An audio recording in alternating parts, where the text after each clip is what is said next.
Good morning dear students. इस video में हम करेंगे एक्सरसाइज 22.1 के question number 8 to question number 14। देखिए क्वेश्चन नंबर 8 में आपको क्या दिया गया है। Sushant can paint all the blackboards in his school in 12 days while Sahil can do it in 16 days. Sushant अपने स्कूल में जितने भी ब्लैक बोर्ड्स हैं उनको 12 डेज में कंप्लीट पेंट कर देता है एंड साहिल 16 डेज में पेंट करता है। If they both work together in how many days can they finish the work. अब हमें बताना है कि अगर दोनों एक साथ मिलकर काम करते हैं तो दोनों कितने दिन में काम को कंप्लीट कर देंगे। If they are paid ₹840 how should they share it. अगर उनको 840 रुपीज़ पे किए जाते हैं तो वो उसको किस तरह से शेयर करेंगे, हमें ये भी बताना है। तो देखिए इसको हम कैसे बताएंगे। क्वेश्चन नंबर 8 के लिए सुशांत का वनडे का वर्क अब हम फाइंड आउट कर देंगे। सुशांत जो ब्लैक बोर्ड है वो कितने दिन में कंप्लीट पेंट करता है, 12 डेज में। तो वनडे का वर्क हो गया 1/12। साहिल 16 डेज में कंप्लीट पेंट कर देता है, तो साहिल का वनडे का वर्क हो गया आपके पास 1/16। अब आप क्या करेंगे, क्योंकि दोनों ने एक साथ काम किया है तो हमें बताना है कि वो कितने दिन में कंप्लीट पेंट कर देंगे। तो हमने यहाँ पर लिखा Sushant plus Sahil's one day work. Sushant और साहिल दोनों का वनडे का वर्क फाइंड आउट कर देते हैं। वनडे के वर्क के लिए दोनों को प्लस कर दिया 1/12 प्लस 1/16। एलसीएम आ गया 48, तो ये हो गया 4 + 3 7/48। तो इसका मतलब सुशांत और साहिल का वनडे का वर्क हो गया 7/48। तो सुशांत एंड साहिल दोनों कितने दिन में काम को कंप्लीट कर देंगे, 7/48 का हम रेसिप्रोकल कर देते हैं तो ये दोनों कंप्लीट करेंगे 40/7 डेज में। तो 40/7 डेज में सुशांत एंड साहिल दोनों उस वर्क को कंप्लीट कर देंगे। अब देखिए सुशांत का वनडे का वर्क है 1/12 और टोटल कितने डेज में कंप्लीट कर देते हैं, 48/7 डेज में कंप्लीट कर देते हैं। तो सुशांत का वनडे का वर्क अगर 1/12 है तो 48/7 डेज का वर्क सुशांत का कितना होगा, 48/7 को 1/12 से मल्टीप्लाई कर लेंगे। तो इसका जो वर्क हो गया सुशांत का वो आपके पास आ गया 4/7। इसी तरह से साहिल का वनडे का वर्क है 1/16, तो दोनों ने मिलकर 48/7 डेज वर्क किया है। तो 48/7 डेज का जो वर्क होगा साहिल का वो हम फाइंड आउट करेंगे। तो 1/16 को 48/7 से मल्टीप्लाई कर देते हैं, तो यहाँ से हम मल्टीप्लाई करेंगे तो ये 3 से कैंसिल हो जाएगा। और सुशांत का 48/7 डेज का वर्क आ गया 3/7। तो सॉरी, साहिल का 48/7 डेज का वर्क आ गया 3/7। सुशांत का है 4/7, साहिल का है 3/7। अब सुशांत और साहिल दोनों का हमें शेयर फाइंड आउट करना है। अगर टोटल मनी उनको पे की जाती है 840 रुपीज़, तो 840 में उसने कितना काम किया है, 4/7 वर्क किया है सुशांत ने और साहिल ने किया 3/7। तो सुशांत का शेयर हो जाएगा 840 × 4/7 और साहिल का शेयर हो जाएगा 840 × 3/7। तो 840 को 4/7 से मल्टीप्लाई करेंगे तो ये आ जाएगा 480 और साहिल के शेयर के लिए 840 को 3/7 से मल्टीप्लाई करेंगे तो ये आ जाएगा 360। तो सुशांत का शेयर 480 और साहिल का शेयर 360 और दोनों का वनडे का वर्क था 7/48। तो दोनों ने कंप्लीट वर्क को करने में कितने डेज दिए, 48/7 डेज। तो ये हम इसको इस तरह से भी लिख सकते हैं 6 और 6/7 डेज। तो इसके बाद हमने क्या किया, इसमें वनडे का वर्क आपके पास दिया गया है तो आप 48/7 डेज का वर्क दोनों का फाइंड आउट कर देंगे। तो 4/7 और 3/7 आ गया। इसी रेशियो में ये क्या कर लेंगे, उस मनी को शेयर कर लेंगे। तो ये आपका question number 8 complete. Question number 9 देखिए। A can complete 1/5 of a piece of work in 12 hours and B can complete 1/6 of the same work in 15 hours. In how many hours both working together can complete the work? A जो है वो किसी भी काम का 1/5 12 hours में complete करता है और B उसी काम का 1/6 कितने डेज में कंप्लीट, कितने आवर्स में कंप्लीट करता है, 15 आवर्स में। तो हमें बताना है कि अगर दोनों एक साथ काम को कंप्लीट करेंगे तो वो कितने आवर्स में काम को कंप्लीट कर देंगे। तो पहले यहाँ पर भी हमें दोनों का 1 आवर का वर्क फाइंड आउट करना पड़ेगा। तो 1 आवर का वर्क कैसे फाइंड आउट करेंगे, देखिए आपको यहाँ पर दिया गया है ए का ए जो है वो 1/5 वर्क को कितने टाइम में कंप्लीट करता है, 12 आवर्स में। तो कंप्लीट वर्क को वो कितने टाइम में कंप्लीट करेगा, 60 आवर्स में। क्योंकि अगर किसी भी काम का हम 1/5 पार्ट 12 आवर्स में कंप्लीट करते हैं तो 1/5 का रेसिप्रोकल कितना हो जाएगा, 5।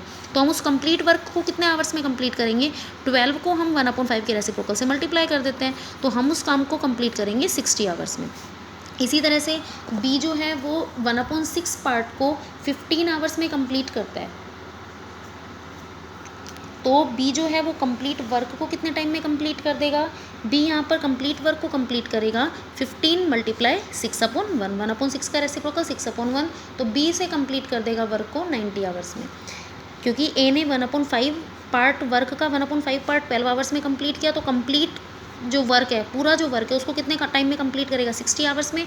12 को मल्टीप्लाई कर दिया 1/5 के रेसिप्रोकल से। Same as it is be 1/6 work को कंप्लीट करता है 15 आवर्स में, तो वो उस कंप्लीट जो पूरा वर्क है उसको कितने आवर्स में कंप्लीट करेगा, 15 को मल्टीप्लाई कर देते हैं 6/1 से, तो 90 आवर्स में।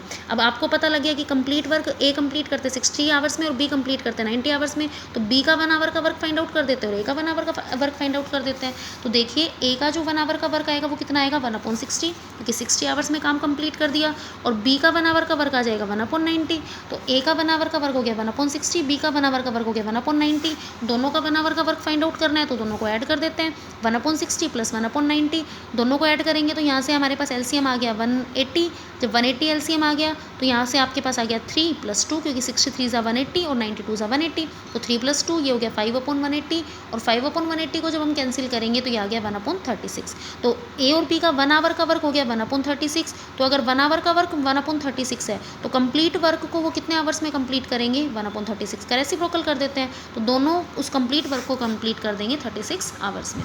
तो यहाँ पर हमारे पास आंसर आ गया। इसके लिए हमने क्या किया, 1/5 वर्क को कंप्लीट किया था, तो कंप्लीट वर्क को कितने टाइम में कंप्लीट करेगा वो फाइंड आउट कर दिया, बी कंप्लीट वर्क को कितने टाइम में फाइंड आउट कर दिया वो फाइंड आउट कर दिया हमने। फिर हमने क्या किया, दोनों का 1 आवर का वर्क फाइंड आउट कर दिया, दोनों के 1 आवर के वर्क को ऐड कर दिया और उसका रेसिप्रोकल कर दिया, तो ये हमारे पास कितने आवर्स में कंप्लीट होगा, 36 आवर्स में। नेक्स्ट देखिए इसी का question number 10, A tap can fill a tank in 10 hours and an outlet can empty it in 15 hours।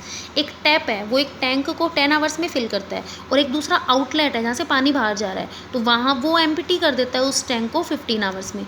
Both are open when the tank is empty, दोनों को हमने कब ओपन किया, जब टैंक बिल्कुल एम्प्टी था, बिल्कुल खाली था। After how many hours will the tank be full, हमें बताना है टैंक कितने टाइम में फुल हो जाएगा। तो देखिए जो टैप फिल कर रहा है वो जल्दी फिल कर रहा है, 10 आवर्स में फिल कर रहा है, और जो आउटलेट है वो लेट उसको एम्प्टी कर रहा है, उसको खाली कर रहा है। तो इसका मतलब टैंक हमारा कोई ना कोई ऐसा पॉइंट होगा जहाँ पर टैंक फिल हो जाएगा। तो एक टैप तो देखिए किस डायरेक्शन में काम कर रहा है, एक टैप तो फिल करने की डायरेक्शन में काम कर रहा है और दूसरा उसके अपोजिट डायरेक्शन में काम कर रहा है, उसको खाली करने का काम कर रहा है। तो जो खाली करने का काम कर रहा है उसने इसके काम को क्या कर दिया, इंक्रीज़ कर दिया, इसको बढ़ा दिया। मतलब यहाँ पर हम क्या कर देंगे, दोनों के 1 आवर के वर्क को हम दोनों में सब्ट्रैक्ट कर देंगे, क्योंकि दोनों को हमने एक साथ ओपन किया तो दोनों एक साथ अपोजिट डायरेक्शन में काम कर रहे हैं। अगर दोनों एक साथ उस टैंक को फिल करने के लिए काम करते तब तो हम क्या कर देते, दोनों को ऐड कर देते, दोनों के 1 आवर के वर्क को। लेकिन क्योंकि यहाँ पर आउटलेट जो है वो उसके जो इनलेट है उसके अपोजिट डायरेक्शन में काम कर रहा है, तो यहाँ पर हम जो इनलेट है उसमें से आउटलेट वाले को सब्ट्रैक्ट करेंगे, तब हमें पता लगेगा कि टैंक कितने आवर्स में कंप्लीट फिल हो जाएगा। तो देखिए यहाँ पर इसमें हमने क्या लिखा, time taken by the tap to fill the tank. एक टैप ने टैंक को फिल करने में कितना टाइम लिया, 10 आवर्स, और जो आउटलेट है उसने कितना एम्प्टी करने में टाइम लिया, 15 आवर्स लिया है। तो जो टैप फिल कर रहा है उसका 1 आवर का वर्क कितना है, 1/10। तो इनलेट टैप 1 आवर्स वर्क 1/10, और जो आउटलेट टैप है उसका 1 आवर का वर्क कितना हो जाएगा, 1/15। इनलेट का 1/10, आउटलेट का 1/15।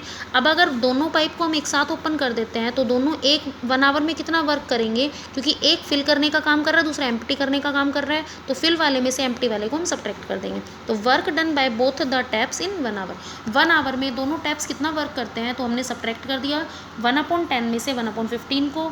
जब हम 1/10 में से 1/15 को सब्ट्रैक्ट करेंगे तो देखिए हमारे पास कितना आएगा, यहाँ से 3 - 2, और 3 - 2 हमारे पास आ गया 1/30। तो टैप जो है दोनों ने मिलके कितना 1 आवर में कितना वर्क कर दिया, 1/30 वर्क कर दिया। तो जो हमारे पास टैंक फिल होगा उसको कितना टाइम लगेगा फिल होने में, 1/30 का रेसिप्रोकल कर देते हैं, तो ये आ गया 30/1। तो इसका मतलब time taken by the taps to fill the tank is equal to 30/1 या फिर 30 आवर्स। तो टाइम कितना लगेगा टैंक को फिल होने में, 30 आवर्स लगेंगे। तो ये आपका क्वेश्चन नंबर 10 भी कंप्लीट हो गया। नेक्स्ट देखिए question number 11, 10 taps through which water flows at the same rate can fill a tank in 24 minutes. If 2 taps go out of the order, how long will the remaining taps take to fill the tank? आपको इसमें क्या दिया गया है, 10 taps हैं जिनसे water flow करता है सेम रेट पर और वो फिल करते हैं टैंक को 24 मिनट्स में। 10 टैप हैं वो एक टैंक को फिल करते हैं 24 मिनट्स में। अगर 2 टैप है वो gets out of the order, out of the order का मतलब ख़राब हो जाते हैं, सही नहीं है, वो ऑर्डर से बेकार बाहर हो गए। How long will the remaining taps take to fill the tank. अब देखिए रिमेनिंग टैप्स हमारे पास कितने बचे, 8 टैप्स। तो हमें बताना है कि 8 टैप्स जो होंगे वो उस टैंक को फिल करने में कितना टाइम लेंगे। तो देखिए हम इसको कैसे करेंगे। तो क्वेश्चन नंबर 11 में अब देखिए 10 टैप्स जो है वो टैंक को फिल करते हैं 24 मिनट्स में। तो यहाँ से हम फाइंड आउट कर देते हैं कि जो 1 टैप है वो कितने टाइम में फिल करेगा, 24 मल्टीप्लाई 10, 240 मिनट्स में। क्योंकि अगर 10 टैप किसी भी टैंक को 24 मिनट्स में फिल कर रहे हैं, तो अगर एक टैप ही काम कर रहा है तो इसका मतलब जो टाइम होगा वो हमारा ज़्यादा हो जाएगा, क्योंकि 10 टैप्स जो है वो जल्दी फिल करेंगे और 1 टैप लेट फिल करेगा। तो हमने मल्टीप्लाई कर दिया, 240 मिनट्स में जो 1 टैप है वो फिल करेगा। अब क्योंकि 2 टैप आउट ऑफ ऑर्डर चले गए, तो अब कितने टैप बच गए, 8 टैप्स बच गए। तो हमें बताना है कि 8 टैप्स टैंक को कितने टाइम में फिल करेंगे। तो देखिए 8 टैप्स कितने टाइम में फिल करेंगे, 240 को हम डिवाइड कर देते हैं 8 से, क्योंकि 1 टैप कितने टाइम में फिल कर रहा है, 240 मिनट्स में फिल कर रहा है। तो 8 टैप्स जो होंगे वो कितने मिनट्स में फिल करेंगे, वो कम टाइम जल्दी फिल कर देंगे। तो कम टाइम में फिल करेंगे, और कम टाइम में फिल करेंगे तो हम 240 को 8 से डिवाइड कर देंगे। तो जो टैप है वो कितने टाइम में फिल कर देंगे, 30 मिनट्स में उस टैंक को फिल कर देंगे। क्या किया हमने, 10 टैप्स फिल करते हैं टैंक को 24 मिनट्स में, तो 1 टैप कितने टाइम में फिल करेगा, ज़्यादा टाइम में फिल करेगा, तो हमने पहले मल्टीप्लाई कर दिया। अब 2 टैप जब आउट ऑफ ऑर्डर चले गए तो कितने टैप्स बचे, 8 टैप्स। तो क्योंकि 1 टैप 240 मिनट्स में फिल करता है, तो 8 टैप्स कितने मिनट में फिल करेंगे, जल्दी फिल करेंगे। जल्दी करेंगे तो हमने डिवाइड कर दिया, तो 240 को 8 से डिवाइड किया, तो 30 मिनट्स में 8 टैप्स फिल कर देंगे टैंक को। ये हो गया question number 11 complete. Question number 12 देखिए, the inlet pipe can fill a tank in 3 hours while the outlet pipe can empty the full tank in 8 hours.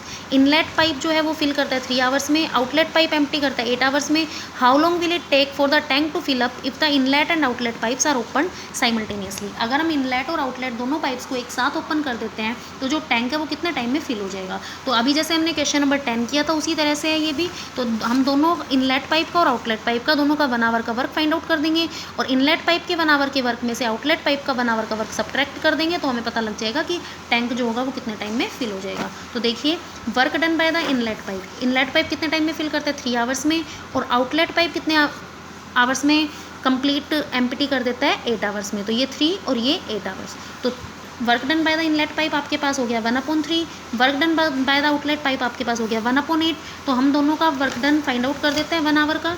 तो देखिए 1 आवर का दोनों का वर्क डन फाइंड आउट कर दिया हमने। Work done by the inlet and outlet pipes, तो 1/3 में से 1/8 को सब्ट्रैक्ट कर दिया। एलसीएम ले लिया, तो एलसीएम आपके पास आ गया 24, 3 8 24, तो 8 आ गया, और 8 3 24, यहाँ पर 3 आ गया। 8 - 24 आपके पास आ गया 5/24। तो टाइम कितना लिया उन दोनों ने, देखिए 1 आवर में कितना फिल करते हैं, आउटलेट और इनलेट दोनों को अगर ओपन करते हैं तो 5/24 टैंक फिल होता है।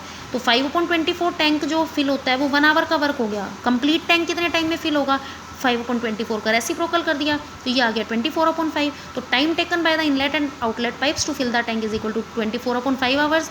तो हम या फिर हम इसको मिक्स फ्रैक्शन में लिख सकते हैं 4 होल 4/5 आवर्स, और 4 होल 4/5 आवर्स का मीनिंग क्या हो गया आपके पास, 4 आवर्स कंप्लीट, और 4/5 को हम किससे मल्टीप्लाई कर देंगे, 60 से। तो 60 से मल्टीप्लाई किया तो ये 12 पर कैंसिल हो गया, और 12 4 से हो गया 48। तो टैंक को फिल होने में कितना टाइम लगेगा, 4 आवर्स एंड 48 मिनट्स लगेंगे। क्वेश्चन नंबर 13 देखिए इसके बाद, inlet pipe can fill the tank in 18 minutes while the inlet pipe B takes 12 minutes to fill it up. Inlet pipe A को कितना टाइम लगता है, 18 मिनट्स लगता है, बी पाइप को टाइम लगता है 12 minutes. The outlet pipe C can empty the full tank in 36 minutes. 3 pipes हैं यहाँ पर, 2 पाइप तो है आपके पास इनलेट पाइप है, और एक पाइप है आपके पास outlet pipe. How long will it take to fill up the empty tank if all the pipes are open simultaneously. अब आपको बताना है कि टोटल कितना टाइम लगेगा टैंक को फिल होने में अगर हमने सभी पाइप्स को एक साथ ओपन कर दिया। तो आपको पता है, देखिए इनलेट पाइप ए और इनलेट पाइप बी ये दोनों तो फिल करने का काम कर रहे हैं, तो इन दोनों को अगर हम ऐड कर दें और उसमें से आउटलेट पाइप जहाँ से पानी बाहर जा रहा है उसके वर्क को अगर हम सब्ट्रैक्ट कर दें तो हमें पता लग जाएगा टैंक कितने टाइम में फिल होगा। तो हम इसको इसी तरीके से करेंगे। देखिए हम कैसे करेंगे, आपको दिया गया है पाइप ए जो है वो फिल करता है टैंक को 18 मिनट्स में, पाइप बी फिल करता है टैंक को 12 मिनट्स में, और पाइप सी उसको एम्प्टी कर देता है 36 मिनट्स में। तो पाइप ए का 1 मिनट का वर्क, क्योंकि यहाँ पर मिनट्स में दिया गया है, तो पाइप ए का 1 मिनट का वर्क हो गया 1/18, पाइप बी का 1 मिनट का वर्क हो गया 1/12, और पाइप सी का 1 मिनट का वर्क हो गया 1/36। अब हमें पता है तीनों को एक साथ ओपन किया तो पाइप कितने टाइम में, जो टैंक है वो कितना टाइम में फिल होगा। तो हमने यहाँ पर लिख दिया work done by pipe A, pipe B and pipe C to fill the tank. Pipe A, pipe B और पाइप सी तीनों उस टैंक को फिल करने के लिए जो काम करते हैं वो कितना काम करते हैं, तो जो पाइप ए और पाइप बी उन दोनों के तो 1 मिनट के वर्क को हम ऐड कर देंगे, और उसमें से पाइप सी का 1 मिनट का वर्क सब्ट्रैक्ट कर देंगे। तो 1/18 + 1/12 - 1/36। एलसीएम आपके पास आ गया 36, 18 2 = 36, 12 3 = 36, तो 3 आ गया, और 36 1 = 36, तो 1 आ गया। 3 + 2 5, 5 - 4 आपके पास 5 - 1 आपके पास हो जाएगा 4, तो ये आ गया 4/36, तो 4/36 का मतलब 1/9। इसका मतलब वर्क डन जो किया पाइप ए, पाइप बी और पाइप सी ने 1 मिनट में, 1 मिनट में कितना वर्क किया, 1/9 वर्क किया। तो कंप्लीट टैंक को फिल होने में कितना टाइम लगाएंगे वो, 1/9 का रेसिप्रोकल, 1/9 का रेसिप्रोकल कितना होगा, 9/1। तो उनको टाइम लगेगा 9/1 या फिर 9 मिनट्स। तो ये आपके पास हो गया, दोनों को फिल होने में लगेगा 9 मिनट्स, टैंक को फिल करने में वो कितना टाइम लगाएंगे, 9 मिनट्स। तो ये आपका क्वेश्चन नंबर 13 भी कंप्लीट हो गया। नेक्स्ट देखिए question number 14, a swimming pool can be drained in 1 hour but filling it up takes 3 hours. एक स्विमिंग पूल है, उसे ड्रेन होने में मतलब खाली होने में, सूखने में तो कितना टाइम लगता है, 1 आवर लगता है, लेकिन उसको फिल करने में 3 आवर्स लगते हैं। If the swimming pool is full, अगर स्विमिंग पूल फुल है, when all its inlet pipe and drains are open simultaneously, अगर हमने उसको खाली करने का और इनलेट पाइप, उसको फिल करने के पाइप्स को एक साथ ओपन कर दिया, how long will it take for the pool to empty, तो पूल को एम्प्टी होने में कितना टाइम लगेगा। अब आप देख रहे हैं जो पूल को एम्प्टी कर रहे हैं वो अपना काम जल्दी कर रहे हैं और फिल होने का काम लेट हो रहा है।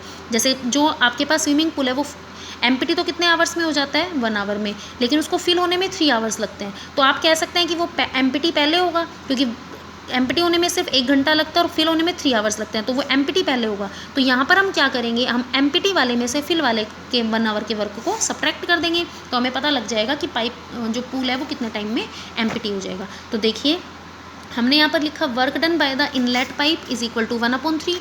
इनलेट पाइप का वर्क डन कितना हो गया, 1/3। क्यों, क्योंकि हमारे पास इनलेट पाइप कितने आवर्स में फिल करता है, 3 आवर्स में, तो 1 आवर का उसका वर्क हो गया इनलेट पाइप का 1/3। ड्रेन पाइप का 1 आवर का वर्क हो गया, 1 आवर का वर्क कितना होगा, देखो 1 आवर में फिल कर देता है और 1 का रेसिप्रोकल तो 1 ही होता है। तो work done by the drain pipe in 1 hour, वो कितना वर्क करता है, 1 वर्क करता है। तो आपको दोनों पाइप्स का वर्क डन फाइंड आउट करना है। तो क्योंकि जो ड्रेन होगा स्विमिंग पूल वो जल्दी हो जाएगा और फिल वो लेट होगा, तो हम ड्रेन वाले में से फिल वाले को क्या कर देंगे, सब्ट्रैक्ट। तो 1 में से 1/3 को हमने सब्ट्रैक्ट कर दिया। जब 1 में से 1/3 को सब्ट्रैक्ट करेंगे तो इनका एलसीएम आ गया 3, तो 1 3 = 3, हमने लिख दिया 3, 3 1 = 3, तो हमने लिख दिया 1, तो ये हो गया 2/3। तो इसका मतलब अगर हम दोनों पाइप को एक साथ ओपन कर देते हैं, इनलेट पाइप को भी और ड्रेन करने वाले पाइप को भी, तो जो स्विमिंग पूल है वो कितने टाइम में कंप्लीट एम्प्टी हो जाएगा, 2/3 का रेसिप्रोकल कर दीजिए, 3/2 आवर्स, या 1.5 आवर्स भी हम बोल सकते हैं। तो जो स्विमिंग पूल एम्प्टी हो जाएगा वो 1.5 आवर्स के बाद बिल्कुल एम्प्टी हो जाएगा। तो ये आपके हो गए हैं question 8 to question number 14 complete of exercise 22.1। तो अब हमारा चैप्टर 22 भी कंप्लीट हो गया है।